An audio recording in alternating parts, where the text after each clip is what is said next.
ਨਿਊਯਰਸੀ ਅਤੇ ਕੈਲੀਫੋਰਨੀਆ ਦੇ ਪ੍ਰਸਿੱਧ advocate Jaspreet Singh attorney at law ਜਿਹੜੇ ਕਿ deputation defence appeal family law bankruptcy ਦੇ ਵਿੱਚ ਮਾਹਰ ਨੇ। ਇਹਨਾਂ ਦੇ ਨਾਲ ਸਿੱਧੀ ਗੱਲਬਾਤ ਲਈ ਤੁਸੀਂ ਹਰ ਵੀਰਵਾਰ ਨੂੰ ਲਾਈਵ ਸ਼ੋਅ ਦੇ ਜ਼ਰੀਏ ਜੁੜ ਸਕਦੇ ਹੋ। ਸਤਿ ਸ਼੍ਰੀ ਅਕਾਲ ਜੀ ਸਾਰਿਆਂ ਨੂੰ। ਮੈਂ ਤੁਹਾਡਾ ਆਪਣਾ Jaspreet Singh attorney at law ਤੇ ਅੱਜ ਦਾ ਆਪਣਾ ਵੀਕਲੀ ਅਪਡੇਟਸ ਦਾ ਪ੍ਰੋਗਰਾਮ ਹੈ ਜਿਹੜਾ ਕਿ ਆਪਾਂ ਇਮੀਗ੍ਰੇਸ਼ਨ ਬਾਰੇ ਗੱਲ ਕਰਦੇ ਹਾਂ ਹਰ ਹਫਤੇ। ਤੇ ਇਹਦੇ ਵਿੱਚ ਆਪਾਂ ਕੁਝ ਜਿਹੜੀਆਂ ਇੰਪੋਰਟੈਂਟ ਘਟਨਾਵਾਂ ਇਮੀਗ੍ਰੇਸ਼ਨ ਚ ਦੇ ਸੰਬੰਧ ਵਿੱਚ ਹੋਈਆਂ ਉਹਨਾਂ ਬਾਰੇ ਗੱਲ ਕਰਾਂਗੇ। ਬਾਕੀ ਆਪਾਂ ਕੁਝ ਤੁਹਾਡੇ ਜਿਹੜੇ ਸਵਾਲਾਂ ਦੇ ਜਵਾਬ ਨੇ ਉਹ ਵੀ ਦੇਣ ਦੀ ਕੋਸ਼ਿਸ਼ ਕਰਾਂਗੇ।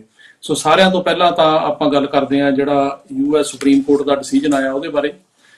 ਸੁਪਰੀਮ ਕੋਰਟ ਨੇ ਬੜਾ ਇੰਪੋਰਟੈਂਟ ਡਿਸੀਜਨ ਕੀਤਾ ਤੇ ਉਹਨਾਂ ਨੇ ਜਿਹੜੀ ਕੋਰਟ ਆ ਉਹਨੂੰ ਬਲੌਕ ਕੀਤਾ from entering homes without a warrant for care taking siding against the current administration.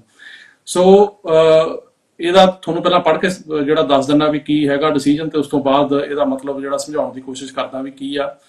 The US Supreme Court ruled unanimously Monday that law enforcement cannot legally enter homes without a warrant even in cases where doing so may benefit the public interest, striking down the suggestion from law enforcement and Biden administration that doing so under a community caretaking exception would be justified। ਇਹਦਾ ਮਤਲਬ ਇਹ ਆ ਕਿ US supreme court ਨੇ ਕਿਹਾ ਕਿ ਜਿਹੜੀ police ਆ ਇਹ ਵਾਰੰਟ ਤੋਂ ਬਿਨਾਂ ਕਿਸੇ ਦੇ ਘਰ ਨਹੀਂ ਜਾ ਸਕਦੀ, ਚਾਹੇ ਉਹ ਜਿਹੜਾ ਜਾਣ ਦਾ ਜਿਹੜਾ ਉਹਨਾਂ ਦਾ ਮਕਸਦ ਆ ਉਹ ਪਬਲਿਕ ਇੰਟਰਸਟ ਦੇ ਵਿੱਚ ਕਿਉਂ ਨਾ ਹੋਵੇ ਜਾਂ ਕਮਿਊਨਿਟੀ ਕੇਅਰ ਟੇਕਿੰਗ ਕਿਉਂ ਨਾ ਹੋਵੇ। ਇਹ ਹੁੰਦਾ ਕੀ ਆ ਵੀ ਆਮ ਤੌਰ ਤੇ ਜਿਹੜੀ ਪੁਲਿਸ ਆ ਜਾਂ ਲਾਅ ਇਨਫੋਰਸਮੈਂਟ ਆ ਇਹ ਲੋਕਾਂ ਦੇ ਘਰਾਂ ਦੇ ਵਿੱਚ ਇਹ ਕਹਿ ਕੇ ਜਾਂਦੇ ਆ ਵੀ ਜਿਹੜਾ ਆਂਢ ਗੁਆਂਢ ਆ ਉਹਦੇ ਵੱਲੋਂ ਸ਼ਿਕਾਇਤ ਆਈ ਆ ਜਾਂ ਇਹ ਬੰਦਾ ਸੁਸਾਈਡ ਕਰਨ ਲੱਗਿਆ ਜਾਂ ਇਹਦੇ ਕੋਲ ਹਥਿਆਰ ਨੇ ਤੇ ਉਹ ਸੂਰਤ ਦੇ ਵਿੱਚ ਉਹ ਜਾਂਦੇ ਆ ਜਾ ਕੇ ਉਹ ਫਿਰ ਉਹਦੇ ਵਿੱਚ ਜਿਹੜਾ ਹੈਗਾ ਉਹ ਆਪਣਾ ਜਿਹੜਾ ਹੁੰਦਾ ਅਰੈਸਟ ਕਰਦੇ ਆ ਬੰਦੇ ਨੂੰ ਜਾਂ ਕੁਝ ਵੀ ਹੈ। ਸੋ ਜਿਹੜਾ ਕੇਸ ਦਾ ਨਾਂ ਹੈਗਾ ਉਹ ਹੈਗਾ ਕੈਨਿਗਲੀਆ ਵਰਸਸ ਸਟੋਰਮ ਤੇ ਇਹ ਕੇਸ ਦੇ ਵਿੱਚ ਜਿਹੜਾ ਸੁਪਰੀਮ ਕੋਰਟ ਦਾ ਇੰਪੋਰਟੈਂਟ ਜਿਹੜਾ ਹੈਗਾ ਉਹ ਡਿਸੀਜਨ ਆਇਆ ਤੇ ਇਹ ਡਿਸੀਜਨ ਨੂੰ ਜਿਹੜਾ ਹੈਗਾ ਉਹ ਬੜਾ ਇੰਪੋਰਟੈਂਟ ਸਮਝਿਆ ਜਾਂਦਾ। ਉਹ ਇਸ ਕਰਕੇ ਸਮਝਿਆ ਜਾਂਦਾ ਕਿ ਸੁਪਰੀਮ ਕੋਰਟ ਇਹ ਕਹਿ ਰਹੀ ਆ ਕਿ ਹੁਣ ਜਿਹੜੀ ਪੁਲਿਸ ਆ ਉਹ ਕਿਸੇ ਦੇ ਘਰ ਦੇ ਵਿੱਚ ਵੀ ਬਿਨਾਂ ਜਿਹੜੀ ਹੈਗੀ ਆ ਉਹ ਵਾਰੰਟ ਤੋਂ ਨਹੀਂ ਜਾ ਸਕਦੀ। ਸੋ ਇਹਦੇ ਚ ਅੱਗੇ ਜਿਹੜੀ ਕਮਿਊਨਿਟੀ ਕੇਅਰਟੇਕਿੰਗ ਐਕਸੈਪਸ਼ਨ ਸੀਗੀ ਉਹ ਕੋਰਟ ਨੇ ਜਿਹੜੀ ਆ ਉਹ ਖਤਮ ਕਰ ਦਿੱਤੀ ਹੈ। ਤੇ ਇਸ ਤੋਂ ਇਲਾਵਾ ਜਿਹੜਾ ਹੋਰ ਇਹਦੇ ਚ ਇੰਪੋਰਟੈਂਟ ਆ ਉਹਨਾਂ ਨੇ ਕਿਹਾ ਕਿ ਜਿਹੜੀ 4th ਅਮੈਂਡਮੈਂਟ ਆ ਉਹ ਇਹ ਐਕਸੈਪਸ਼ਨ ਨਹੀਂ ਦਿੰਦੀ ਪੁਲਿਸ ਨੂੰ ਕਿ ਤੁਸੀਂ ਕਿਸੇ ਦੇ ਵੀ ਘਰ ਵਿਦਆਊਟ ਵਾਰੰਟ ਚਲੇ ਜਾਓ। ਸੋ ਇਹਦਾ ਬੜਾ ਇੰਪੋਰਟੈਂਟ ਇੰਪੈਕਟ ਪੈਣਾ ਇਸ ਡਿਸੀਜਨ ਦਾ ਆਉਣ ਵਾਲੇ ਦਿਨਾਂ ਦੇ ਵਿੱਚ ਆਉਣ ਵਾਲੇ ਕੇਸਾਂ ਦੇ ਵਿੱਚ, ਕਿਉਂਕਿ ਜਿਹੜੀ ਪੁਲਿਸ ਆ ਉਹਨੂੰ ਹੁਣ ਹਰੇਕ ਕੰਮ ਲਈ ਜੇ ਕਿਸੇ ਦੇ ਘਰ ਐਂਟਰ ਕਰਨਾ ਤਾਂ ਵਾਰੰਟ ਲੈਣਾ ਪਏਗਾ। ਇਹ ਤੋਂ ਇਲਾਵਾ ਜਿਹੜੀ ਹੋਰ ਇੰਪੋਰਟੈਂਟ ਖਬਰ ਹੈਗੀ ਆ ਆਪਣੀ ਉਹ ਇਹ ਹੈਗੀ ਆ ਕਿ ਗੂਗਲ ਵੱਲੋਂ ਖਬਰ ਆ ਕਿ ਗੂਗਲ ਨੇ H1 ਦੇ ਕੇਸਾਂ ਦੇ ਵਿੱਚ ਬੇਸਿਕਲੀ ਇਹ ਕਿਹਾ ਕਿ ਜਿਹੜੇ ਸਪਾਊਸਸ ਹੈਗੇ H1 ਹੋਲਡਰਸ ਦੇ ਉਹਨਾਂ ਨੇ ਕਿਹਾ ਵੀ ਹੁਣ ਤੋਂ ਜਿਹੜਾ ਹੈਗਾ ਵਰਕ ਪਰਮਿਟ ਜ਼ਰੂਰ ਦਿਓ। ਇਹ ਸੀ ਕਿ ਪਿਛਲੇ ਸਾਲ ਜਿਹੜੀ ਟਰੰਪ ਐਡਮਿਨਿਸਟ੍ਰੇਸ਼ਨ ਸੀ ਉਹਨੇ ਫੈਸਲਾ ਕੀਤਾ ਸੀਗਾ ਕਿ ਜਿਹੜੇ ਸਪਾਊਸਸ ਨੇ ਗ੍ਰੀਨ ਕਾਰਡ ਹੋਲਡਰਸ ਜਿਹੜੇ H1 ਹੋਲਡਰ ਜਿਹੜੇ ਸਪਾਊਸਸ ਨੇ ਜਿਨ੍ਹਾਂ ਨੇ ਗ੍ਰੀਨ ਕਾਰਡ ਅਪਲਾਈ ਕੀਤਾ ਹੋਇਆ ਤੇ ਉਹਨਾਂ ਨੂੰ ਜਿਹੜਾ ਹੈਗਾ ਉਹ ਕੰਮ ਕਰਨ ਦੀ ਪਰਮਿਸ਼ਨ ਨਹੀਂ ਮਿਲਣੀ ਚਾਹੀਦੀ, ਸਿਰਫ H1 ਹੋਲਡਰ ਜਿਹੜਾ ਉਹੀ ਕੰਮ ਕਰੇ। ਤੇ ਲੇਕਿਨ ਜਦੋਂ ਹੁਣ ਬਾਈਡਨ ਐਡਮਿਨਿਸਟ੍ਰੇਸ਼ਨ ਆਈ ਤੇ ਇਹਨਾਂ ਨੇ ਇਹ ਰੂਲ ਜਿਹੜਾ ਸੀ ਵਾਪਸ ਲੈ ਲਿਆ ਤੇ ਇਹ ਕਿਹਾ ਵੀ ਜਿਹੜੇ H1 ਹੋਲਡਰਸ ਨੇ ਜਿਹੜੇ H1 ਵੀਜ਼ੇ ਤੇ ਇੱਥੇ ਕੰਮ ਕਰ ਰਹੇ ਨੇ ਅੱਡ-ਅੱਡ ਕੰਪਨੀਆਂ ਕੋਲ ਉਹਨਾਂ ਨੇ ਜੇ ਕੋਈ ਵੀ ਜਿਹੜਾ ਹੈਗਾ ਉਹ ਅਪਲਾਈ ਕੀਤਾ ਹੋਇਆ ਆਪਣਾ ਕੇਸ ਤੇ ਉਹਨਾਂ ਦੇ ਜਿਹੜੇ ਬੱਚੇ ਨੇ ਉਹ ਜੇ ਜਾਂ ਉਹਨਾਂ ਦੇ ਜਿਹੜੇ ਹਸਬੈਂਡ ਵਾਈਫ ਨੇ ਉਹ ਇੱਥੇ ਹੈਗੇ ਨੇ ਅਮਰੀਕਾ ਦੇ ਵਿੱਚ ਤੇ ਹਸਬੈਂਡ ਜਿਹੜੇ ਜਾਂ ਵਾਈਫ ਸਪਾਊਸਸ ਉਹ ਕੰਮ ਕਰ ਸਕਦੇ ਆ। ਸੋ ਇਹ ਜਿਹੜਾ ਉਹਨਾਂ ਨੇ ਇਹ ਰੂਲ ਸੀ ਇਹਨੂੰ ਚੈਲੰਜ ਕੀਤਾ ਗਿਆ ਕੋਰਟ ਦੇ ਵਿੱਚ ਤੇ ਜਿਹੜਾ ਕੇਸ ਹੈ ਉਹਦਾ ਨਾਮ ਹੈਗਾ save jobs USA versus department of homeland security. ਤੇ ਇਹ ਜਿਹੜਾ ਪਲੇਂਟਿਫ ਹੈ ਸੇਵ ਜੌਬਸ ਇਹਨੇ ਕਿਹਾ ਕਿ ਇਹ ਗਰੁੱਪ ਹੈਗਾ ਇੱਕ ਕੰਪਿਊਟਰ ਵਰਕਰਸ ਦਾ ਜਿਨ੍ਹਾਂ ਨੇ ਇਹ ਜਿਹੜੇ ਵਰਕਰ ਸੀ ਇਹ ਸਦਰਨ ਕੈਲੀਫੋਰਨੀਆ ਐਡੀਸਨ ਦੁਆਰਾ ਇੰਪਲੋਇਡ ਸੀਗੇ ਪਹਿਲਾਂ ਤੇ ਉਹ ਕਹਿੰਦੇ ਆ ਕਿ ਸਾਡਾ ਜਿਹੜਾ ਸੀ ਕੰਮ ਉਹ H1B ਦੇ ਵਰਕਰਾਂ ਨੇ ਆ ਕੇ ਲੈ ਲਿਆ ਤੇ ਉਹਨਾਂ ਨੇ ਕਿਹਾ ਵੀ ਇਸ ਕਰਕੇ ਜਿਹੜੇ H1B ਦੇ ਵਰਕਰ ਨੇ ਜਾਂ ਜਿਹੜੇ ਉਹਨਾਂ ਦੇ ਸਪਾਊਸਸ ਨੇ ਉਹਨਾਂ ਨੂੰ ਜਿਹੜੇ ਵਰਕ ਪਰਮਿਟ ਆ ਉਹ ਨਹੀਂ ਮਿਲਣੇ ਚਾਹੀਦੇ, ਕਿਉਂਕਿ ਜੇ ਉਹਨਾਂ ਨੂੰ ਉਹਨਾਂ ਦੇ ਸਪਾਊਸਿਸ ਨੂੰ ਵਰਕ ਪਰਮਿਟ ਮਿਲਦੇ ਆ ਤਾਂ ਸਾਡੀਆਂ ਜੌਬਾਂ ਜਿਹੜੀਆਂ ਨੇ ਉਹ ਇਹਦੇ ਨਾਲ ਡਿਸਪਲੇਸ ਹੋਣਗੀਆਂ। ਪਰ ਇਹਦੇ ਵਿੱਚ ਗੂਗਲ ਨੇ ਤੇ ਇੱਕ ਜਿਹੜਾ ਹੈਗਾ ਸਟੈਂਡ ਲਿਆ, ਇੱਕ ਬਰੀਫ ਜਿਹੜੀ ਆ ਉਹ ਫਾਈਲ ਕੀਤੀ ਆ, ਤੇ ਉਹਨਾਂ ਨੇ ਜਿਹੜੀ ਐਮੋਕਸ ਬਰੀਫ ਫਾਈਲ ਕੀਤੀ ਆ ਉਹਦੇ ਵਿੱਚ ਇਹ ਕਿਹਾ ਕਿ ਜੇ ਤੁਸੀਂ ਜਿਹੜੇ H1 ਹੋਲਡਰਸ ਆ ਉਹਨਾਂ ਦੇ ਸਪਾਊਸਿਸ ਨੂੰ ਵਰਕ ਪਰਮਿਟ ਦਿੰਦੇ ਹੋ ਤਾਂ ਇਹਦੇ ਨਾਲ ਕੋਈ ਕਿਸੇ ਦੀ ਜੌਬ ਰਿਪਲੇਸ ਨਹੀਂ ਹੁੰਦੀ, ਬਲਕਿ ਜਿਹੜੇ H1 ਹੋਲਡਰਸ ਨੇ ਉਹ ਜ਼ਿਆਦਾ ਬੈਟਰ ਕੰਮ ਕਰ ਸਕਣਗੇ, ਕਿਉਂਕਿ ਉਹਨਾਂ ਦੇ ਜਿਹੜੇ ਸਪਾਊਸਿਸ ਨੇ ਉਹ ਇੱਥੇ ਹੋਣਗੇ, ਉਹ ਨਾਲ ਰਹਿਣਗੇ ਤੇ ਉਹਨਾਂ ਵਾਸਤੇ ਸੌਖਾ ਹੋ ਜਾਏਗਾ। ਕਿਉਂਕਿ ਜਿਹੜੇ H1 ਹੋਲਡਰਸ ਹੈਗੇ ਆਮ ਤੌਰ ਤੇ ਉਹ ਜਿਹੜੀਆਂ ਉਹ ਸਿਟੀਜ਼ ਦੇ ਵਿੱਚ ਕੰਮ ਕਰਦੇ ਨੇ, ਉਹ ਆਮ ਤੌਰ ਤੇ ਜਿਹੜਾ ਏਰੀਆ ਸਿਟੀ ਹੁੰਦੀ ਹੈ ਉਹ ਬਹੁਤ ਜ਼ਿਆਦਾ ਹਾਈਲੀ ਐਕਸਪੈਂਸਿਵ ਏਰੀਆ ਹੁੰਦਾ, ਜਿਵੇਂ ਕੈਲੀਫੋਰਨੀਆ 'ਚ ਬੇ ਏਰੀਆ ਲਾ ਲਓ। ਤੇ ਉਹਨਾਂ ਨੇ ਇਹ ਵੀ ਕਿਹਾ ਕਿ ਇਹਦੇ ਨਾਲ ਜਿਹੜੇ H1 ਵਾਲੇ ਨੇ ਉਹਨਾਂ ਦੀ ਜਿਹੜੀ ਜੌਬ ਦੀ ਆਊਟਪੁੱਟ ਹੈਗੀ ਆ ਉਹ ਤੇ ਵੀ ਅਸਰ ਪਏਗਾ, ਤੇ ਉਹਨਾਂ ਨੇ ਕਿਹਾ ਵੀ ਇਹਨਾਂ ਨੂੰ ਜਿਹੜਾ ਹੈਗਾ ਵਰਕ ਪਰਮਿਟ ਉਹ ਮਿਲਣੇ ਚਾਹੀਦੇ ਆ। ਇਹਦੇ ਨਾਲ ਇਹ ਜਿਹੜੀ ਬਰੀਫ ਆ ਇਹਦੇ ਵਿੱਚ ਕੁਝ ਹੋਰ ਵੱਡੀਆਂ ਕੰਪਨੀਆਂ ਜਿਹੜੀਆਂ ਨੇ ਉਹ ਸ਼ਾਮਲ ਹੋਈਆਂ, ਜਿਨ੍ਹਾਂ ਦੇ ਵਿੱਚ ਕਿ ਹੈਗੇ ਜੀ ਗੂਗਲ ਦੇ ਨਾਲ Adobe, Amazon, Apple, Electronic Arts, eBay, IBM, Intel, Microsoft, PayPal, Reddit ਤੇ StubHub। ਤੇ ਇਹਨਾਂ ਨੇ ਵੀ ਇਹ ਗੱਲ ਕਹੀ ਆ ਕਿ H1 ਹੋਲਡਰਸ ਦੇ ਸਪਾਊਸਸ ਜਿਹੜੇ H4 ਤੇ ਹੈਗੇ ਆ ਉਹਨਾਂ ਨੂੰ ਵਰਕ ਪਰਮਿਟ ਮਿਲਣਾ ਚਾਹੀਦਾ। ਹੁਣ ਇਹ ਕੋਰਟ ਫੈਸਲਾ ਕਰੇਗੀ ਕਿ ਇਹ ਪੋਜੀਸ਼ਨ ਠੀਕ ਆ, ਕਿਉਂਕਿ ਇੱਥੇ ਮੈਂ ਦੱਸਦਾ ਵੀ ਜਿਹੜੀ ਬਾਈਡਨ ਐਡਮਿਨਿਸਟ੍ਰੇਸ਼ਨ ਆ ਉਹਦਾ ਵੀ ਇਹੀ ਸਟੈਂਡ ਆ ਵੀ ਇਹਨਾਂ ਨੂੰ ਵਰਕ ਪਰਮਿਟ ਜਿਹੜੇ ਆ ਉਹ ਮਿਲਣੇ ਚਾਹੀਦੇ ਆ। ਤੇ ਇਹਦੇ ਨਾਲ ਇੱਕ ਜਿਹੜੀ ਹੋਰ ਇੰਪੋਰਟੈਂਟ ਖਬਰ ਆ ਉਹ ਇਹ ਹੈਗੀ ਆ ਕਿ ਅਮਰੀਕਾ ਦੇ ਵਿੱਚ ਜਿਵੇਂ ਬਰਥ ਰੇਟ ਜਿਹੜਾ ਹੈਗਾ ਉਹ ਡਿਕਲਾਈਨ ਹੋ ਰਿਹਾ, ਤੇ ਜਿਹੜੇ ਪ੍ਰੋਗਰਾਮਸ ਹੈਗੇ ਆ ਸੋਸ਼ਲ ਸਿਕਿਉਰਿਟੀ ਵਗੈਰਾ ਦੇ, ਉਹਨਾਂ ਨੂੰ ਕਿਉਂਕਿ ਵਰਕਫੋਰਸ ਦੀ ਲੋੜ ਹੁੰਦੀ ਆ, ਇੰਡਸਟਰੀ ਨੂੰ ਵਰਕਫੋਰਸ ਦੀ ਲੋੜ ਆ, ਤੇ ਉਹ 'ਚ ਇਮੀਗ੍ਰੇਸ਼ਨ ਦੀ ਜ਼ਿਆਦਾ ਲੋੜ ਪਊਗੀ ਸਰਵਾਈਵ ਕਰਨ ਲਈ। ਤੇ ਇਹ ਇੱਕ ਪਿੱਛੇ ਜਿਹੜਾ ਖਬਰ ਆਈ ਆ ਕਿ ਨੈਸ਼ਨਲ ਸੈਂਟਰ ਫਾਰ ਹੈਲਥ ਵੱਲੋਂ ਇਹ ਖਬਰ ਆ ਕਿ ਜਿਹੜਾ ਨੰਬਰ ਆਫ ਬਰਥਸ ਹੈਗੇ ਅਮਰੀਕਾ ਦੇ ਵਿੱਚ 2020 ਦੇ ਵਿੱਚੋਂ 4% ਡਾਊਨ ਆ ਫਰੋਮ ਪ੍ਰੀਵੀਅਸ ਈਅਰ। ਤੇ ਉਹ ਕਹਿ ਰਹੇ ਆ ਕਿ 6ਵਾਂ ਸਾਲ ਆ ਇਹ ਲਗਾਤਾਰ ਕਿ ਜਿਹੜਾ ਬਰਥ ਰੇਟ ਆ ਉਹ ਡਿਕਲਾਈਨ ਹੋ ਰਿਹਾ, ਤੇ ਉਹ ਡਿਕਲਾਈਨ ਹੋਣ ਦੇ ਨਾਲ ਉਹ ਕਹਿੰਦੇ ਆ ਵੀ ਕਾਫੀ ਜ਼ਿਆਦਾ ਜਿਹੜੀ ਅੱਗੇ ਜੌਬਸ ਹੈਗੀਆਂ ਉਹਨਾਂ 'ਚ ਜਿਹੜੀ ਇੰਡਸਟਰੀ ਆ ਉਹਨੂੰ ਪ੍ਰੋਬਲਮ ਆਏਗੀ, ਤੇ ਉਹਦੇ ਨਾਲ ਜਿਹੜੇ ਸੋਸ਼ਲ ਸਿਕਿਉਰਿਟੀ ਵਗੈਰਾ ਦੇ ਹੈਗੇ ਆ ਬੈਨੀਫਿਟਸ ਉਹਨਾਂ ਤੇ ਵੀ ਅਸਰ ਪਏਗਾ, ਤੇ ਸਾਨੂੰ ਇਮੀਗ੍ਰੇਸ਼ਨ ਦੀ ਜਿਹੜੀ ਦਰ ਹੈ ਵਧਾਉਣੀ ਪਏਗੀ। ਸੋ ਦੇਖਦੇ ਆ ਕਿ ਜਿਹੜੀ ਸਰਕਾਰ ਆ ਉਹ ਆਉਣ ਵਾਲੇ ਦਿਨਾਂ ਦੇ ਵਿੱਚ ਤੇ ਕੀ ਜਿਹੜਾ ਹੈਗਾ ਉਹ ਕਦਮ ਚੁੱਕਦੀ ਆ। ਤੇ ਇਹਦੇ ਨਾਲ ਇੱਕ ਹੋਰ ਇੰਪੋਰਟੈਂਟ ਖਬਰ ਆ ਉਹ ਇਹ ਆ ਕਿ ਪ੍ਰੈਜ਼ੀਡੈਂਟ ਬਾਈਡਨ ਨੇ ਇੱਕ ਜਿਹੜਾ ਰੂਲ ਬਣਾਇਆ ਸੀਗਾ ਟਰੰਪ ਨੇ, ਉਹ ਰੂਲ ਵਾਪਸ ਲੈ ਲਿਆ। ਉਹ ਰੂਲ ਦੇ ਵਿੱਚ ਬੇਸਿਕਲੀ ਇਹ ਸੀ ਕਿ ਜਿਹੜੇ ਲੋਕ ਇੰਡੀਆ ਤੋਂ ਜਾਂ ਹੋਰਾਂ ਮੁਲਕਾਂ ਤੋਂ ਜਦੋਂ ਆਪਾਂ ਅਪਲਾਈ ਕਰਦੇ ਆ F4 ਕੈਟਾਗਰੀ ਭੈਣ ਭਰਾ ਦੀ ਜਾਂ ਮਾਂ-ਬਾਪ ਦੀ ਜੋ ਚਾਹੁੰਦੇ ਆ, ਤੇ ਉਹਨਾਂ ਨੂੰ ਅੱਗੇ ਰਿਕੁਆਇਰਮੈਂਟ ਸੀ ਕਿ ਹੈਲਥ ਇੰਸ਼ੋਰੈਂਸ ਲੈ ਕੇ ਆਓ। ਉਹ ਜਿਹੜਾ ਰੂਲ ਆ ਵਾਪਸ ਲੈ ਲਿਆ, ਤੇ ਉਹਨਾਂ ਨੇ ਕਿਹਾ ਵੀ ਉਹਨਾਂ ਨੂੰ ਹੈਲਥ ਇੰਸ਼ੋਰੈਂਸ ਲੈਣ ਦੀ ਕੋਈ ਲੋੜ ਨਹੀਂ ਖਾਸ, ਕਿਉਂਕਿ ਹੈਲਥ ਇੰਸ਼ੋਰੈਂਸ ਦੇ ਨਾਲ ਜੋ ਤੁਸੀਂ ਹੈਲਥ ਇੰਸ਼ੋਰੈਂਸ ਲੈਂਦੇ ਆ ਤਾਂ ਉਹਦੇ ਨਾਲ ਇੱਥੇ ਜ਼ਿਆਦਾ ਤੁਹਾਡੇ ਤੇ ਫਾਈਨੈਂਸ਼ੀਅਲ ਬਰਡਨ ਪੈਂਦਾ, ਪਲੱਸ ਹੈਲਥ ਇੰਸ਼ੋਰੈਂਸ ਮਿਲਦੀ ਵੀ ਨਹੀਂ, ਕਿਉਂਕਿ ਕਈ ਥਾਵਾਂ ਤੇ ਹੈਲਥ ਇੰਸ਼ੋਰੈਂਸ ਲੈਣੀ ਜਿਹੜੀ ਖਾਸ ਕਰਕੇ ਇਮੀਗ੍ਰੈਂਟਾਂ ਲਈ ਜਿਹੜੇ ਬਾਹਰੋਂ ਆਉਂਦੇ ਆ ਬਹੁਤ ਔਖੀ ਆ। ਤੇ ਉਹਨਾਂ ਨੇ ਕਿਹਾ ਵੀ ਹੈਲਥ ਇੰਸ਼ੋਰੈਂਸ ਦੀ ਅਜੇ ਲੋੜ ਨਹੀਂ, ਬੰਦਾ ਆ ਕੇ ਲੈ ਲਵੇ, ਇਹਦੇ ਨਾਲ ਅਨਡਿਊ ਬਰਡਨ ਪੈਂਦਾ ਉਹਨਾਂ ਉੱਤੇ। ਸੋ ਇਹ ਵੀ ਇੱਕ ਚੰਗੀ ਖਬਰ ਆ, ਕਿਉਂਕਿ ਆਮ ਤੌਰ ਤੇ ਜਿਹੜੀ ਪਿਛਲੀ ਸਰਕਾਰ ਸੀ ਉਹਨੇ ਇਹ ਬਣਾਇਆ ਸੀ ਰੂਲ ਵੀ ਜਿਹੜੀ ਹੈਲਥ ਇੰਸ਼ੋਰੈਂਸ ਆ ਉਹ ਜ਼ਰੂਰੀ ਆ, ਵੀ ਜੇ ਕਿਸੇ ਨੇ ਉਥੋਂ ਬਾਹਰੋਂ ਇਮੀਗ੍ਰੈਂਟ ਵੀਜ਼ੇ ਤੇ ਆਉਣਾ, ਜਿਵੇਂ ਕਿਸੇ ਦੇ ਹਸਬੈਂਡ ਵਾਈਫ ਨੇ ਆਉਣਾ ਜਾਂ ਮਾਂ-ਬਾਪ ਨੇ ਆਉਣਾ ਜਾਂ ਭੈਣਾਂ ਭਰਾਵਾਂ ਨੇ ਆਉਣਾ, ਉਹ ਹੈਲਥ ਇੰਸ਼ੋਰੈਂਸ ਲੈ ਕੇ ਆਉਣ। ਜੇ ਉਹ ਹੈਲਥ ਇੰਸ਼ੋਰੈਂਸ ਨਹੀਂ ਲੈ ਕੇ ਆਉਂਦੇ ਤਾਂ ਉਹਨਾਂ ਨੇ ਕਿਹਾ ਵੀ ਉਹ ਇਹ ਵੀਜ਼ਾ ਨਹੀਂ ਮਿਲੇਗਾ। ਇਹਦੇ ਨਾਲ ਪ੍ਰੈਜ਼ੀਡੈਂਟ ਬਾਈਡਨ ਨੇ ਇੱਕ ਮੀਟਿੰਗ ਕੀਤੀ ਆ ਆਪਣੇ ਜਿਹੜੇ ਇੱਥੋਂ ਦੇ ਡਾਕਾ ਦੇ ਜਿਹੜੇ ਰੈਸੀਡੈਂਟਸ ਨੇ, ਜਿਹੜੇ ਕਿ ਬੱਚੇ 18 ਸਾਲ ਤੋਂ ਘੱਟ ਉਮਰ ਦੇ ਆਏ ਆ, ਉਹਨਾਂ ਦੇ ਨਾਲ ਉਹ ਮੀਟਿੰਗ ਬੜੀ ਇੰਪੋਰਟੈਂਟ ਆ। ਤੇ ਉਹਨਾਂ ਨੂੰ ਇਹ ਕਿਹਾ ਕਿ ਮੈਂ ਇਹ ਗੱਲ ਮੰਨਦਾ ਵੀ ਇਹਨਾਂ ਨੂੰ ਇੱਥੇ ਜਿਹੜਾ ਉਹ ਲੀਗਲ ਸਟੇਟਸ ਮਿਲਣਾ ਚਾਹੀਦਾ, ਤੇ ਉਹਨਾਂ ਨੇ ਜਿਹੜੇ ਸੈਨੇਟ ਨੂੰ ਕਿਹਾ ਕਿ ਤੁਹਾਡੇ ਕੋਲੇ ਬਿੱਲ ਗਿਆ, ਇਹ ਤੇ ਛੇਤੀ ਤੋਂ ਛੇਤੀ ਕਾਰਵਾਈ ਕਰੋ। ਤੇ ਹੁਣ ਦੇਖਣ ਵਾਲੀ ਗੱਲ ਆ ਕਿ ਇਹਦੇ ਤੇ ਸੈਨੇਟ ਜਿਹੜਾ ਕੀ ਕਰਦੀ ਆ, ਕਿਉਂਕਿ ਤੁਹਾਨੂੰ ਇਹ ਦੱਸ ਦਈਏ ਕਿ ਪਿਛਲੇ ਦਿਨਾਂ ਦੇ ਵਿੱਚ 2 ਬਿੱਲ ਜਿਹੜੇ ਆ ਉਹ ਸੈਨੇਟ ਕੋਲ ਗਏ ਆ। ਉਹਨਾਂ 'ਚ ਇੱਕ ਬਿੱਲ ਜਿਹੜਾ ਉਹ ਹੈਗਾ ਡਾਕਾ ਦਾ, ਜਿਹੜੇ 18 ਸਾਲ ਤੋਂ ਘੱਟ ਬੱਚੇ ਆ, ਤੇ ਦੂਜਾ ਹੈਗਾ ਐਗਰੀਕਲਚਰ ਵਰਕਰਸ ਦਾ, ਤੇ ਨਾਲ ਹੀ TPS ਹੋਲਡਰ ਜਿਨ੍ਹਾਂ ਦਾ ਕਿ ਟੈਂਪਰੇਰੀ ਪ੍ਰੋਟੈਕਟਡ ਸਟੇਟਸ ਹੁੰਦਾ। ਤੇ ਉਹਨਾਂ ਨੇ ਕਿਹਾ ਵੀ ਇੱਥੇ ਅਮਰੀਕਾ ਦੇ ਵਿੱਚ ਜਿਹੜਾ ਲੀਗਲ ਸਟੇਟਸ ਆ ਉਹ ਮਿਲਣਾ ਚਾਹੀਦਾ। ਉਹ ਹਾਊਸ ਨੇ ਕਰਕੇ ਸੈਨੇਟ 'ਚ ਭੇਜਿਆ, ਸੈਨੇਟ ਨੇ ਅਜੇ ਤੱਕ ਉੱਤੇ ਕਾਰਵਾਈ ਨਹੀਂ ਕੀਤੀ। ਤਾਂ ਉਹਦੇ ਬਾਰੇ ਪ੍ਰੈਜ਼ੀਡੈਂਟ ਬਾਈਡਨ ਉਹਨਾਂ ਨੂੰ ਜ਼ੋਰ ਦੇ ਕੇ ਕਹਿ ਰਹੇ ਆ ਕਿ ਤੁਸੀਂ ਇਹਨਾਂ ਤੇ ਜਿਹੜੀ ਆ ਉਹ ਕਾਰਵਾਈ ਕਰੋ। ਤੇ ਇਹ ਸੀਗੀਆਂ ਹੁਣ ਦੀਆਂ ਜਿਹੜੀਆਂ ਇੰਪੋਰਟੈਂਟ ਖਬਰਾਂ ਨੇ।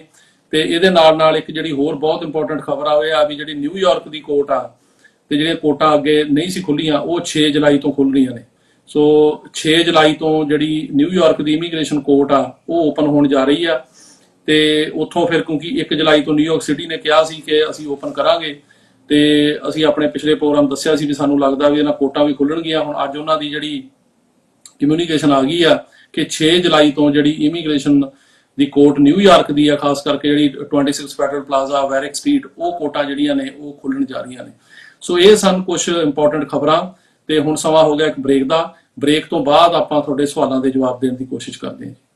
ਨਿਊ ਜਰਸੀ ਅਤੇ ਕੈਲੀਫੋਰਨੀਆ ਦੇ ਪ੍ਰਸਿੱਧ advocate Jaspreet Singh attorney at law, ਜਿਹੜੇ ਕਿ deputation, defence, appeal, family law, bankruptcy ਦੇ ਵਿੱਚ ਮਾਹਰ ਨੇ। ਇਹਨਾਂ ਦੇ ਨਾਲ ਸਿੱਧੀ ਗੱਲਬਾਤ ਲਈ ਤੁਸੀਂ ਹਰ ਵੀਰਵਾਰ ਨੂੰ ਲਾਈਵ ਸ਼ੋਅ ਦੇ ਜ਼ਰੀਏ ਜੁੜ ਸਕਦੇ ਹੋ। ਗਡੂਰਾ ਰੀਅਲ ਐਸਟੇਟ ਅਤੇ ਗਡੂਰਾ ਮੌਰਗੇਜ ਨਿਊਯਾਰਕ ਦੀ ਕੁਇਨਜ਼ ਵਿੱਚ ਸਭ ਤੋਂ ਪੁਰਾਣੀ ਬ੍ਰੋਕਰੇਜ ਕੰਪਨੀ, ਲੋਕਾਂ ਦੀ ਭਰੋਸੇਮੰਦ ਅਤੇ ਆਜ਼ਮਾਈ ਹੋਈ ਗਡੂਰਾ ਰੀਅਲ ਐਸਟੇਟ। ਇਸ ਕੋਲ ਭਰੋਸੇਮੰਦ ਰੀਅਲ ਐਸਟੇਟ ਏਜੰਟਾਂ ਦੀ ਟੀਮ ਹੈ। ਕਾਲ ਵਿਨੋਦ ਗਡੂਰਾ 9176828560। ਨਾਲ ਹੀ ਮੌਰਗੇਜ ਲਈ ਕਿਤੇ ਜਾਣ ਦੀ ਲੋੜ ਨਹੀਂ। ਗਡੂਰਾ ਮੌਰਗੇਜ ਇसी छत हेठ परचेज ਅਤੇ रीफाइनेंस ਦੀ ਸਹੂਲਤ ਵੀ ਉਪਲਬਧ ਕਰਵਾਉਂਦਾ ਹੈ। Call Vineet Gadura MBA, president and owner, Gadura mortgage, number 7186400444। California तो साउथ ईस्टर्न तक, Georgia, Florida, Alabama, Mississippi, Louisiana, Texas सूबे तक सुरक्षित प्रोड्यूस ਨੂੰ ਰੀਫਰ ਸਰਵਿਸ ਰਾਹੀਂ ਸਹੀ ਸਮੇਂ ਪਹੁੰਚਾਉਣ ਵਾਲੀ ਪੰਜਾਬੀਆਂ ਦੀ ਮਾਣਮੱਤੀ company Prime Link Express. Head office 825 Navy Drive, Stockton, California 95206। For more information, call Gurmeet Malli।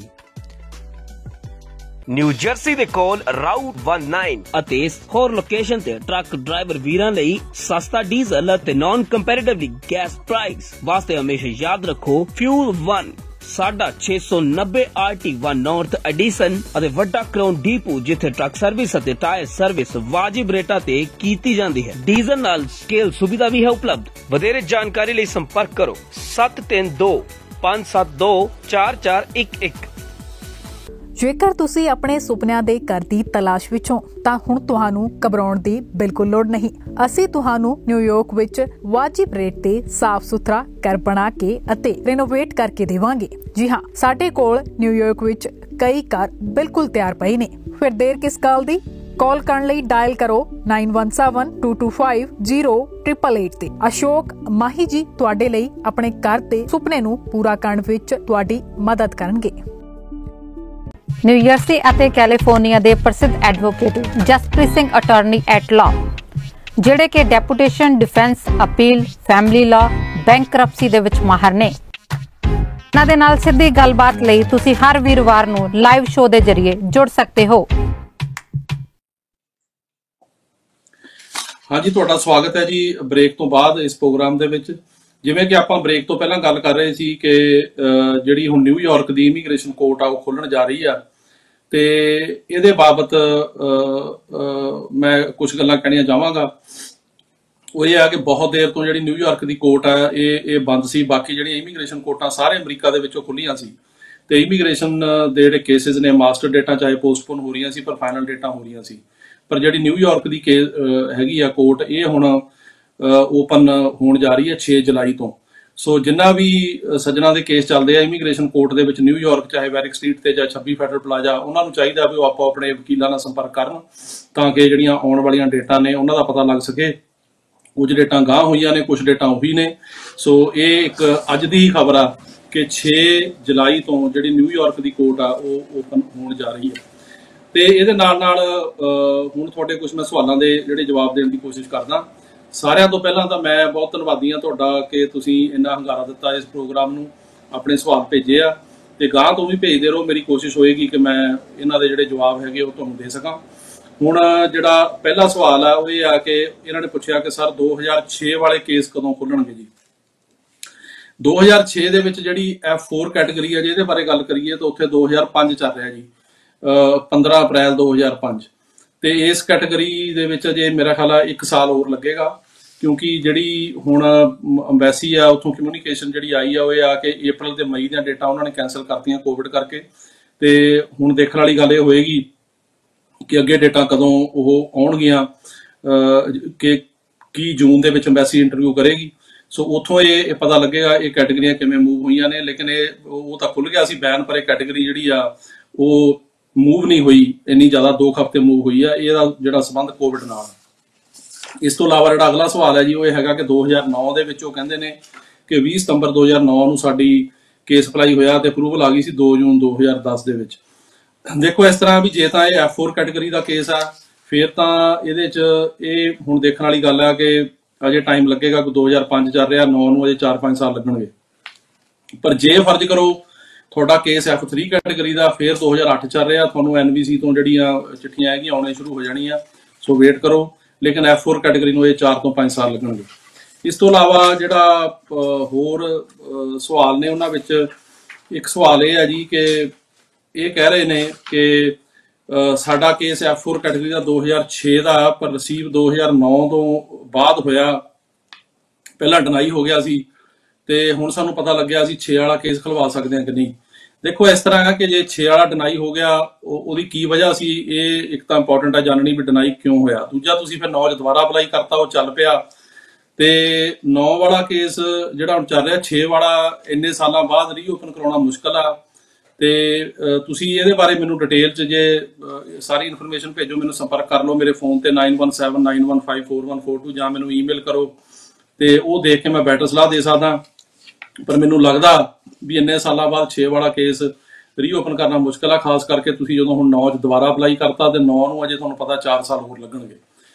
ਇਸ ਤੋਂ ਇਲਾਵਾ ਅਗਲਾ ਸਵਾਲ ਹੈ ਜੀ ਕਿ ਇਹ ਕਹਿ ਰਹੇ ਨੇ ਕਿ ਅਸੀਂ ਜੀ 9 ਸਾਲ ਪਹਿਲਾਂ ਆਪਣੀ ਫੈਮਿਲੀ ਦੇ ਨਾਲ B1 B2 ਵੀਜ਼ੇ ਤੇ ਆਏ ਸੀ ਤੇ ਅਸਾਈਲਮ ਦਾ ਕੇਸ ਲਗਾਇਆ ਸੀ ਤੇ ਮੇਰੀ ਵਾਈਫ ਦੇ ਪੇਰੈਂਟਸ ਨੇ 2019 'ਚ F3 ਫਾਈਲ ਕੀਤਾ।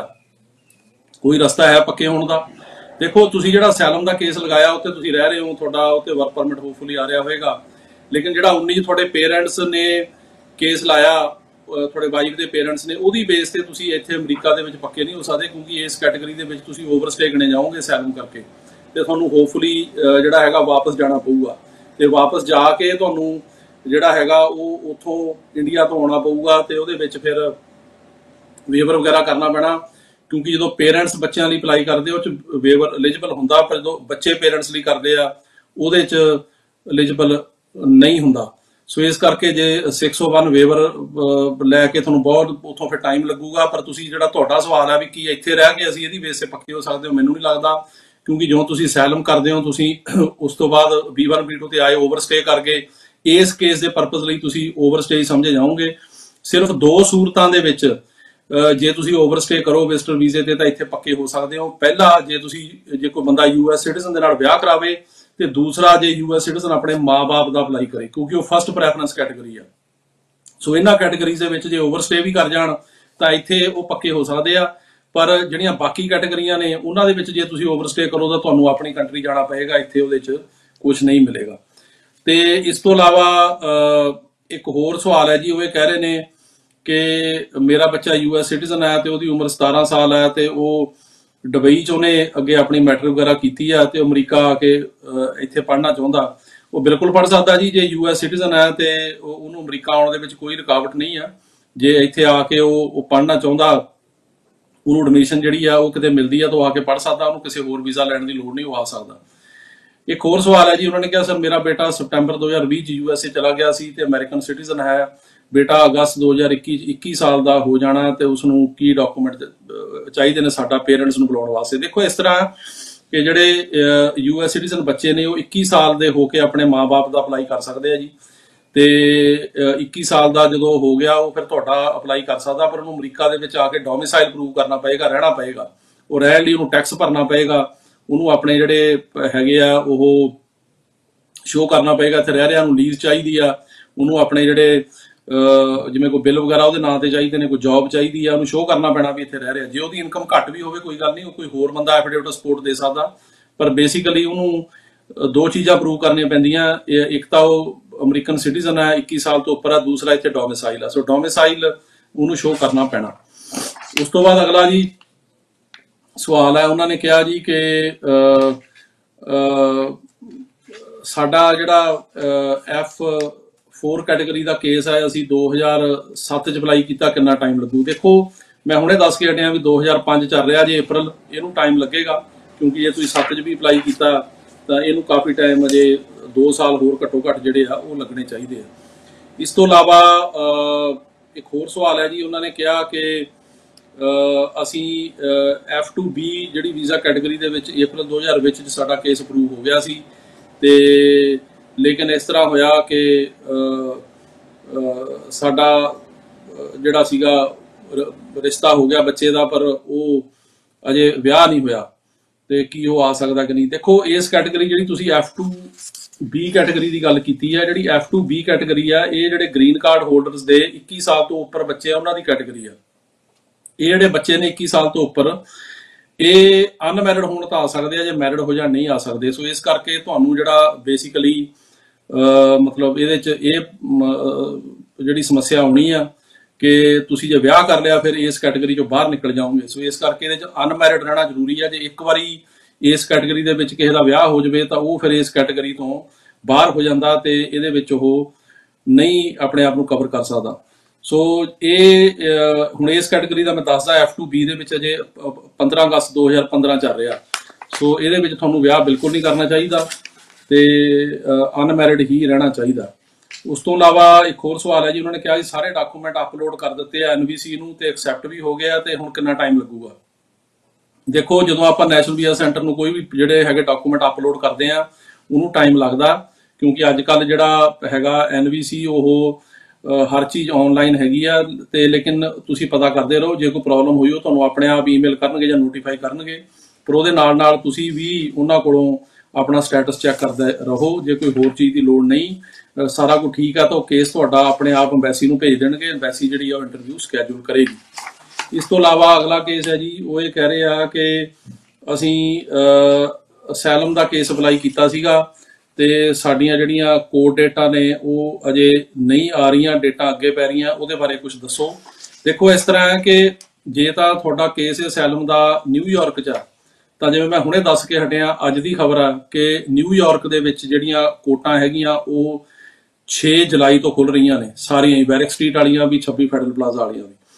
ਤੇ ਜੇ ਇਹ ਕਿਸੇ ਹੋਰ ਜਗ੍ਹਾ ਤਾਂ ਉਹਦੇ ਨਾਲ ਇਸ ਤਰ੍ਹਾਂ ਹੈ ਕਿ ਤੁਹਾਡੀਆਂ ਜਿਹੜੀਆਂ ਡੇਟਾਂ ਹੈਗੀਆਂ ਉਹ ਮਾਸਟਰ ਡੇਟਾਂ ਪੈ ਰਹੀਆਂ ਨੇ, ਤੇ ਕਈ ਤਾਂ ਜੱਜ ਜਿਹੜੇ ਹੈਗੇ ਟੈਲੀਫੋਨਿਕ ਹੀਅਰਿੰਗ ਕਰਦੇ ਆ, ਕਈ ਜਿਹੜੇ ਹੈਗੇ ਰਿਟਨ ਪਲੀਡਿੰਗਸ ਆਪਣਾ ਮੰਗ ਲੈਂਦੇ ਆ। ਉੱਥੇ ਜਿਹੜਾ ਨੋਟਿਸ ਟੂ ਅਪੀਅਰ ਹੁੰਦਾ ਉਹਦੇ ਉੱਤੇ ਲਿਖ ਕੇ ਪਲੀਡ ਕਰਨਾ ਪੈਂਦਾ, ਤੇ ਜੋ ਵੀ ਰਿਲੀਫ ਹੈ ਅਸੈਲਮ ਵਗੈਰਾ ਜਾਂ ਉਹ ਅਪਲਾਈ ਕਰਨੀ ਪੈਂਦੀ ਹੈ। ਤੇ ਪਰ ਜਿਹੜੀਆਂ ਫਾਈਨਲ ਡੇਟਾਂ ਨੇ ਉਹ ਸਾਰੇ ਹੀ ਮਤਲਬ ਕੇਸਾਂ ਦੇ ਵਿੱਚ ਅੱਗੇ ਨਹੀਂ ਹੁੰਦੀਆਂ, ਮਤਲਬ ਕਿਸੇ ਕੇਸ ਦੇ ਵਿੱਚ ਇੰਟਰਵਿਊ ਹੋ ਜਾਂਦੀ ਹੈ, ਪਰ ਕਿਸੇ ਕਿਸੇ ਦੇ ਵਿੱਚ ਉਹ 23 ਦੀਆਂ, 24 ਦੀਆਂ, 22 ਦੀਆਂ ਡੇਟਾਂ ਕਰ ਰਹੇ ਆ। ਸੋ ਇਹਦੇ 'ਚ ਇਹ ਆ ਵੀ ਤੁਹਾਨੂੰ ਆਪਣੇ ਵਕੀਲ ਨਾਲ ਸੰਪਰਕ ਕਰਨਾ ਚਾਹੀਦਾ, ਤੇ ਇਹ ਹੁਣ ਇਹ ਵੀ ਦੇਖਣ ਵਾਲੀ ਗੱਲ ਹੈ ਕਿ ਤੁਸੀਂ ਕਿਹੜੀ ਜਿਹੜੀ ਹੈਗੀ ਜੁਰਿਸਡਿਕਸ਼ਨ 'ਚ ਹੈਗੇ ਹੋ। ਜੇ ਨਿਊਯਾਰਕ ਹੋ ਤਾਂ ਤੁਹਾਡੀ ਜਿਹੜੀ ਹੁਣ ਡੇਟ ਹੈਗੀ ਉਹ 6 ਜੁਲਾਈ ਤੋਂ ਬਾਅਦ ਜਿਹੜੀਆਂ ਡੇਟਾਂ ਨੇ ਉਹ ਉੱਥੇ ਹੋਣਗੀਆਂ। ਇਸ ਤੋਂ ਇਲਾਵਾ ਅਗਲੇ 2-3 ਕਮੈਂਟ ਨੇ ਉਹ ਸਾਡੇ ਇਸ ਪ੍ਰੋਗਰਾਮ ਦੀ ਤਾਰੀਫ ਕਰ ਰਹੇ ਆ। ਉਹ ਕਹਿ ਰਹੇ ਆ ਕਿ ਤੁਸੀਂ ਸਾਨੂੰ ਬਹੁਤ ਹੀ ਸਰਲ ਤੇ ਈਜ਼ੀ ਸ਼ਬਦਾਂ ਵਿੱਚ ਇਮੀਗ੍ਰੇਸ਼ਨ ਬਾਰੇ ਜਾਣਕਾਰੀ ਦਿੰਦੇ ਹੋ, ਤੁਹਾਡਾ ਬੜਾ ਧੰਨਵਾਦ। ਥੈਂਕ ਯੂ ਵੈਰੀ ਮਚ ਜੀ। ਜਿਵੇਂ ਮੈਂ ਪਹਿਲਾਂ ਵੀ ਕਿਹਾ ਕਿ ਤੁਸੀਂ ਸਾਡਾ ਪ੍ਰੋਗਰਾਮ ਲਾਈਕ ਕਰਦੇ ਹੋ, ਇਹਨੂੰ ਪਸੰਦ ਕਰਦੇ ਹੋ, ਤੇ ਇਹ ਬਹੁਤ ਸਾਡੇ ਵਾਸਤੇ ਉਤਸ਼ਾਹ ਵਾਲੀ ਗੱਲ ਆ। ਤੇ ਅੱਗੇ ਤੋਂ ਵੀ ਕੋਸ਼ਿਸ਼ ਰਹੇਗੀ ਕਿ ਤੁਹਾਡੇ ਜਿਹੜੇ ਸਵਾਲਾਂ ਦੇ ਜਵਾਬ ਆ ਉਹਨਾਂ ਨੂੰ ਕਾਨੂੰਨ ਦੇ ਮੁਤਾਬਕ ਜਿਹੜਾ ਉਹ ਸੌਖੇ ਜਿਹੜੇ ਪੰਜਾਬੀ ਦੇ ਸ਼ਬਦ ਨੇ ਉਹਨਾਂ ਦੇ ਵਿੱਚ ਉਹਦਾ ਜਵਾਬ ਦਿੱਤਾ ਜਾਵੇ। ਤੇ ਅਗਲਾ ਸਵਾਲ ਇਹ ਆ ਜੀ, ਉਹਨਾਂ ਨੇ ਕਿਹਾ ਕਿ ਅਸੀਂ ਜੀ ਇਟਲੀ ਦੇ ਸਿਟੀਜ਼ਨ ਆ, ਅਮਰੀਕਾ 'ਚ ਕੰਮ ਕਰ ਸਕਦੇ ਹਾਂ। ਦੇਖੋ ਇਸ ਤਰ੍ਹਾਂ ਆ, ਅਮਰੀਕਾ ਦੇ ਵਿੱਚ ਜੇ ਤੁਸੀਂ ਕਿਸੇ ਵੀ ਕੰਟਰੀ ਦੇ ਸਿਟੀਜ਼ਨ ਹੋ, ਚਾਹੇ ਇਟਲੀ ਦੇ ਹੋ ਜਾਂ ਯੂਰਪ ਦੇ ਕਿਸੇ ਕੰਟਰੀ ਦੇ ਜਿਵੇਂ ਇੰਗਲੈਂਡ ਦੇ ਹੋ, ਜਾਂ ਤੁਸੀਂ ਕੈਨੇਡੀਅਨ ਸਿਟੀਜ਼ਨ ਵੀ ਹੋ, ਤੇ ਜਾਂ ਆਸਟ੍ਰੇਲੀਆ ਦੇ ਜਾਂ ਕਿਸੇ ਵੀ ਮੁਲਕ ਦੇ, ਹੁਣ ਇਹਨਾਂ ਵਿੱਚ ਕਾਫੀ ਮੁਲਕਾਂ ਨੂੰ ਐਂਟਰੀ ਹੈਗੀ ਆ, ਉਹਨਾਂ ਨੂੰ ਵੀਜ਼ਾ ਨਹੀਂ ਲੈਣਾ ਪੈਂਦਾ, ਉਹਨਾਂ ਦੀ ਅਰਾਈਵਲ ਤੇ ਐਂਟਰੀ ਹੋ ਜਾਂਦੀ ਆ। ਤੇ ਲੇਕਿਨ ਉਹ ਇੱਥੇ ਕੰਮ ਨਹੀਂ ਕਰ ਸਕਦੇ, ਵਿਜ਼ਿਟ ਕਰ ਸਕਦੇ। ਤੁਹਾਨੂੰ ਜਿੰਨੀ ਐਂਟਰੀ ਮਿਲਦੀ ਹੈ 3 ਮਹੀਨੇ ਦੀ ਮਿਲੇ ਜਾਂ 6 ਮਹੀਨੇ ਦੀ ਮਿਲੇ, ਤੁਸੀਂ ਉੱਥੇ ਆ ਸਕਦੇ ਹੋ, ਘੁੰਮ ਫਿਰ ਸਕਦੇ ਹੋ, ਆਪਣੇ ਦੋਸਤਾਂ ਮਿੱਤਰਾਂ ਰਿਸ਼ਤੇਦਾਰਾਂ ਨੂੰ ਮਿਲ ਸਕਦੇ ਹੋ, ਪਰ ਕੰਮ ਨਹੀਂ ਕਰ ਸਕਦੇ। ਇਹ ਤੇ ਇਹੋ ਜਿਹੀ ਅਮਰੀਕਾ ਦੇ ਵਿੱਚ ਕੰਮ ਕਰਨ ਦੀ ਕੋਈ ਪ੍ਰੋਵੀਜ਼ਨ ਨਹੀਂ। ਜਿਹੜਾ ਇੱਥੇ ਕੰਮ ਕਰਨ ਦਾ ਸਿਸਟਮ ਹੈ ਉਹ ਇਹ ਆ ਵੀ ਇੱਥੇ ਉਹ ਬੰਦੇ ਕੰਮ ਕਰ ਸਕਦੇ ਨੇ ਜਾਂ ਤਾਂ ਜਿਹੜੇ H1 ਤੇ ਹੋਣ ਤੇ ਉਹ ਜਾਂ L1 ਤੇ ਹੋਣ, ਉਹ ਕਰ ਸਕਦੇ ਆ, ਜਾਂ ਫਿਰ ਜਿਹੜੇ ਬੰਦਿਆਂ ਨੇ ਆ ਕੇ ਇੱਥੇ ਪੋਲੀਟੀਕਲ ਅਸਾਈਲਮ ਦਾ ਕੇਸ ਅਪਲਾਈ ਕੀਤਾ ਉਹਨਾਂ ਨੂੰ ਜਿਹੜਾ ਉਹ ਕੰਮ ਕਰਨ ਦਾ ਹੈਗਾ ਵਰਕ ਪਰਮਿਟ ਉਹ ਮਿਲ ਜਾਂਦਾ। ਜੇ ਉਹ ASAP ਦੇ ਮੈਂਬਰ ਨੇ 6 ਮਹੀਨੇ ਬਾਅਦ, ਨਹੀਂ 1 ਸਾਲ ਬਾਅਦ, ਤੇ ਉਹ ਬੰਦੇ ਇੱਥੇ ਆ ਕੇ ਅਮਰੀਕਾ ਦੇ ਵਿੱਚ ਕੰਮ, ਜਾਂ ਫਿਰ US ਸਿਟੀਜ਼ਨ ਨਾਲ ਕਿਸੇ ਨੇ ਵਿਆਹ ਕਰਾਇਆ ਉੱਤੇ ਵਰਕ ਪਰਮਿਟ ਮਿਲ ਜਾਂਦਾ, ਜਾਂ ਕਿਸੇ ਦਾ ਕੋਈ ਬੱਚਾ ਸਿਟੀਜ਼ਨ ਆ ਉਹਨੇ ਮਾਂ-ਬਾਪ ਦਾ ਅਪਲਾਈ ਕੀਤਾ ਉਹਨਾਂ ਨੂੰ ਮਿਲ ਜਾਂਦਾ। ਸੋ ਇਸ ਕਿਸਮ, ਜਾਂ ਕਿਸੇ ਨੇ cancellation of removal the case ਕੀਤਾ ਹੋਇਆ 10 ਸਾਲ ਵਾਲਾ, ਸੋ ਇਸ ਕਿਸਮ ਦੇ ਕੇਸਾਂ 'ਚ ਵਰਕ ਪਰਮਿਟ ਮਿਲਦੇ ਨੇ। ਪਰ ਇਟਸੈਲਫ ਜੇ ਤੁਸੀਂ ਹੁਣ ਇਟਲੀ ਦੇ ਸਿਟੀਜ਼ਨ ਹੋ ਜਾਂ ਕਿਸੇ ਹੋਰ ਯੂਰਪ ਦੇ ਕੰਟਰੀ ਦੇ ਤੁਸੀਂ ਸਿਟੀਜ਼ਨ ਹੋ, ਉਹਦੀ ਬੇਸ ਤੇ ਤੁਹਾਨੂੰ ਇੱਥੇ ਜਿਹੜਾ ਵਰਕ ਪਰਮਿਟ ਆ ਉਹ ਮਿਲਣ ਦੀ ਕੋਈ ਚਾਂਸ ਨਹੀਂ ਹੈਗਾ। ਇਸ ਤੋਂ ਇਲਾਵਾ ਜੀ ਉਹਨਾਂ ਨੇ ਕਿਹਾ ਕਿ ਇੱਕ ਹੋਰ ਸਵਾਲ ਆ, ਕਹਿੰਦੇ ਜੀ F4 ਕੈਟੇਗਰੀ 'ਚ ਅਸੀਂ ਮਾਰਚ 2006 'ਚ ਅਪਲਾਈ ਕੀਤਾ ਤੇ ਮੈਰਿਜ ਸਰਟੀਫਿਕੇਟ ਤੇ ਡੇਟ ਆਫ ਬਰਥ ਗਲਤ ਆਈ ਆ, ਹੁਣ ਕੀ ਕਰੀਏ? ਦੇਖੋ ਇਸ ਤਰ੍ਹਾਂ ਜੀ ਕਿ F4 ਕੈਟੇਗਰੀ 2006 'ਚ ਕੀਤਾ, ਤੁਹਾਡੀ ਵਾਰੀ ਆਉਣ ਵਾਲੀ, ਕਿਉਂਕਿ ਹੁਣ 2005 ਚੱਲ ਰਿਹਾ ਜੀ। ਮੈਰਿਜ ਸਰਟੀਫਿਕੇਟ ਤੇ ਜੇ ਡੇਟ ਆਫ ਬਰਥ ਤੁਹਾਡੀ ਗਲਤ ਆ ਤਾਂ ਤੁਹਾਨੂੰ ਇਹ ਜਿਹੜੀ ਡੇਟ ਆਫ ਬਰਥ ਹੈਗੀ ਆ ਇਹ ਚੇਂਜ ਕਰਾਉਣੀ ਪੈਣੀ ਆ, ਕਿਉਂਕਿ ਜੋ ਵੀ ਤੁਹਾਡੇ ਡਾਕੂਮੈਂਟਸ ਜਿਹੜੇ ਨੇ ਉਹ ਤੁਹਾਡੇ ਬਰਥ ਸਰਟੀਫਿਕੇਟ ਹੈਗਾ, ਜਾਂ ਜਿਹੜੇ ਤੁਸੀਂ ਫਰਜ਼ ਕਰੋ ਪਾਸਪੋਰਟ ਦੀਆਂ ਕਾਪੀਆਂ ਭੇਜੀਆਂ ਨੇ ਜਾਂ ਸਕੂਲ ਸਰਟੀਫਿਕੇਟ ਭੇਜੇ ਆ, ਉਹਨਾਂ ਦੇ ਜਿਹੜੀ ਡੇਟ ਆਫ ਬਰਥ ਹੈ ਉਹ ਸੇਮ ਮੈਰਿਜ ਸਰਟੀਫਿਕੇਟ ਤੇ ਹੋਣੀ ਚਾਹੀਦੀ ਆ, ਤੇ ਇਹ ਤੁਹਾਨੂੰ ਆਪਣਾ ਮੈਰਿਜ ਸਰਟੀਫਿਕੇਟ ਚੇਂਜ ਕਰਾਉਣਾ ਪਏਗਾ। ਨਹੀਂ ਉੱਥੇ ਐਮਬੈਸੀ ਦੇ ਵਿੱਚ ਇਹਦਾ ਕੋਈ ਨਾ ਕੋਈ ਤੁਹਾਡੀ ਇੰਟਰਵਿਊ ਆਈ ਤਾਂ ਚੱਕਰ ਮਤਲਬ ਪੈ ਸਕਦਾ। ਇੱਕ ਹੋਰ ਸਵਾਲ ਹੈ ਜੀ, ਉਹ ਕਹਿੰਦੇ ਜੀ ਸਾਡਾ ਕੇਸ F4 2006 ਦਾ ਹੈ ਤੇ ਮੇਰਾ ਜਿਹੜਾ ਬ੍ਰਦਰ ਹੈਗਾ ਉਹ ਜਿਹਦਾ ਅਪਲਾਈ ਕੀਤਾ ਸੀ ਉਹ ਅਮਰੀਕਾ 'ਚ ਹੈ, ਉਹਦਾ ਕੇਸ ਚੱਲ ਰਿਹਾ ਅਸਾਈਲਮ ਦਾ, ਕੀ ਹੋਊ? ਦੇਖੋ ਇਸ ਤਰ੍ਹਾਂ ਹੈ ਕਿ ਮੈਂ ਅੱਗੇ ਵੀ ਦੱਸਿਆ ਵੀ ਜਿਹੜੀਆਂ ਇਹ ਕੈਟੇਗਰੀਆਂ ਹੁੰਦੀਆਂ F3 ਜਾਂ F4, ਇਹਦੇ ਵਿੱਚ ਜੇ ਤੁਸੀਂ ਓਵਰਸਟੇ ਕਰ ਜਾਓ ਤੁਹਾਨੂੰ ਅਮਰੀਕਾ 'ਚ ਕੁਝ ਨਹੀਂ ਮਿਲ ਸਕਦਾ, ਤੁਹਾਨੂੰ ਆਪਣੀ ਕੰਟਰੀ ਵਾਪਸ ਜਾਣਾ ਪੈਂਦਾ। ਸਿਰਫ ਜਿਹੜੀਆਂ ਫਸਟ ਪ੍ਰੈਫਰੈਂਸ ਕੈਟੇਗਰੀਜ਼ ਨੇ ਜਿਵੇਂ US ਸਿਟੀਜ਼ਨ ਦੇ ਹਸਬੈਂਡ ਵਾਈਫ ਜਾਂ ਜਿਹੜੇ US ਸਿਟੀਜ਼ਨ ਦੇ ਮਾਂ-ਬਾਪ ਨੇ, ਉਹ ਜੇ ਇੱਥੇ ਆ ਕੇ ਵਿਜ਼ਟਰ ਵੀਜ਼ੇ ਤੇ ਓਵਰਸਟੇ ਕਰ ਜਾਣ ਤਾਂ ਉਹਨਾਂ ਨੂੰ ਅਮਰੀਕਾ ਦੇ ਵਿੱਚ ਹੀ ਪੱਕੇ ਹੋਣ ਦਾ ਮੌਕਾ ਮਿਲਦਾ ਆਪਣਾ ਸਟੇਟਸ ਐਡਜਸਟ ਕਰਨ ਦਾ।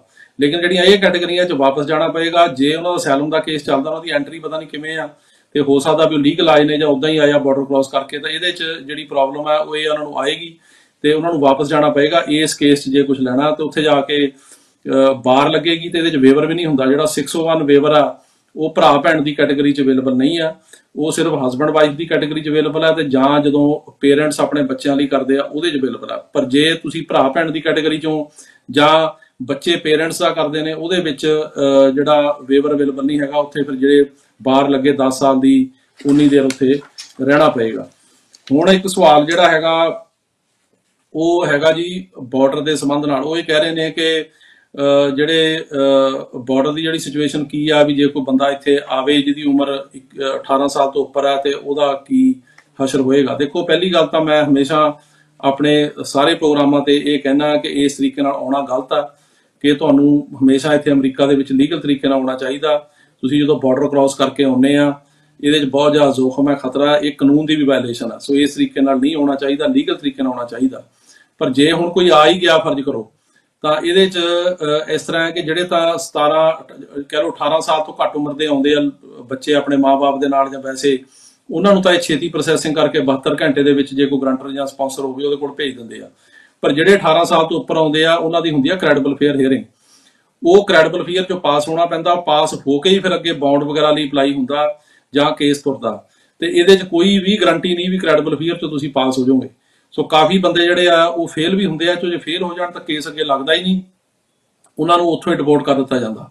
ਉਹ ਨਾ ਬੌਂਡ ਅਪਲਾਈ ਕਰ ਸਕਦੇ ਨਾ ਅਸਾਈਲਮ ਅਪਲਾਈ ਕਰ ਸਕਦੇ। ਸੋ ਜੇ ਤਾਂ ਉਹ ਕ੍ਰੈਡੀਬਲ ਫੇਅਰ 'ਚੋਂ ਪਾਸ ਹੋਏਗਾ ਤਾਂ ਉਸ ਤੋਂ ਇਲਾਵਾ ਉਹਦਾ ਅੱਗੇ ਜਾ ਕੇ ਫਿਰ ਕੇਸ ਤੁਰੇਗਾ, ਉਹ ਬੌਂਡ ਵਗੈਰਾ ਲਾ ਸਕਦਾ। ਪਰ ਜੇ ਕ੍ਰੈਡੀਬਲ 'ਚੋਂ ਹੀ ਫੇਲ ਹੋ ਗਿਆ ਤਾਂ ਉਹਦਾ ਕੁਝ ਨਹੀਂ ਬਣਨਾ। ਸੋ ਇਹਦੇ ਵਾਸਤੇ ਕੋਈ ਸ਼ੋਰਟੀ ਨਹੀਂ ਹੈਗੀ ਇਸ ਕਿਸਮ ਦੀ ਵੀ ਬਾਹਰ ਆ ਜਾਊਗਾ, ਤੇ ਮੈਂ ਇਹੀ ਬੇਨਤੀ ਕਰਦਾ ਵੀ ਇਸ ਤਰੀਕੇ ਦੇ ਨਾਲ ਨਹੀਂ ਆਉਣਾ ਚਾਹੀਦਾ। ਸੋ ਇਹ ਸਨ ਤੁਹਾਡੇ ਕੁਝ ਸਵਾਲਾਂ ਦੇ ਜਵਾਬ, ਤੇ ਜੇ ਕੋਈ ਹੋਰ ਵੀ ਤੁਹਾਡੇ ਸਵਾਲ ਹੋਣਗੇ ਤੁਸੀਂ ਇਸ ਵੀਡੀਓ ਥੱਲੇ ਪੁੱਛੋ ਜਾਂ ਮੈਨੂੰ ਈਮੇਲ ਕਰੋ, ਜਾਂ ਤੁਸੀਂ ਜਿਹੜਾ ਹੈਗਾ ਉਹ ਮੈਨੂੰ ਕਾਲ ਕਰਕੇ ਜਿਹੜਾ ਹੈਗਾ ਟੈਕਸਟ ਕਰ ਸਕਦੇ ਹੋ, ਤੇ ਮੇਰੇ ਪ੍ਰੋਗਰਾਮ ਦੇ ਵਿੱਚ ਕੋਸ਼ਿਸ਼ ਕਰਾਂਗਾ ਉਹਨਾਂ ਦੇ ਜਵਾਬ ਦੇਣ ਦੀ। ਤੁਹਾਡੇ ਸਾਰਿਆਂ ਦਾ ਬਹੁਤ ਬਹੁਤ ਧੰਨਵਾਦ। ਸਤਿ ਸ਼੍ਰੀ ਅਕਾਲ। ਨਿਊਯਰਸੀ ਅਤੇ ਕੈਲੀਫੋਰਨੀਆ ਦੇ ਪ੍ਰਸਿੱਧ advocate Jaspreet Singh attorney at law, ਜਿਹੜੇ ਕਿ deputation, defence, appeal, family law, bankruptcy ਦੇ ਵਿੱਚ ਮਾਹਰ ਨੇ। ਉਹਨਾਂ ਦੇ ਨਾਲ ਸਿੱਧੀ ਗੱਲਬਾਤ ਲਈ ਤੁਸੀਂ ਹਰ ਵੀਰਵਾਰ ਨੂੰ ਲਾਈਵ ਸ਼ੋਅ ਦੇ ਜ਼ਰੀਏ ਜੁੜ ਸਕਦੇ ਹੋ।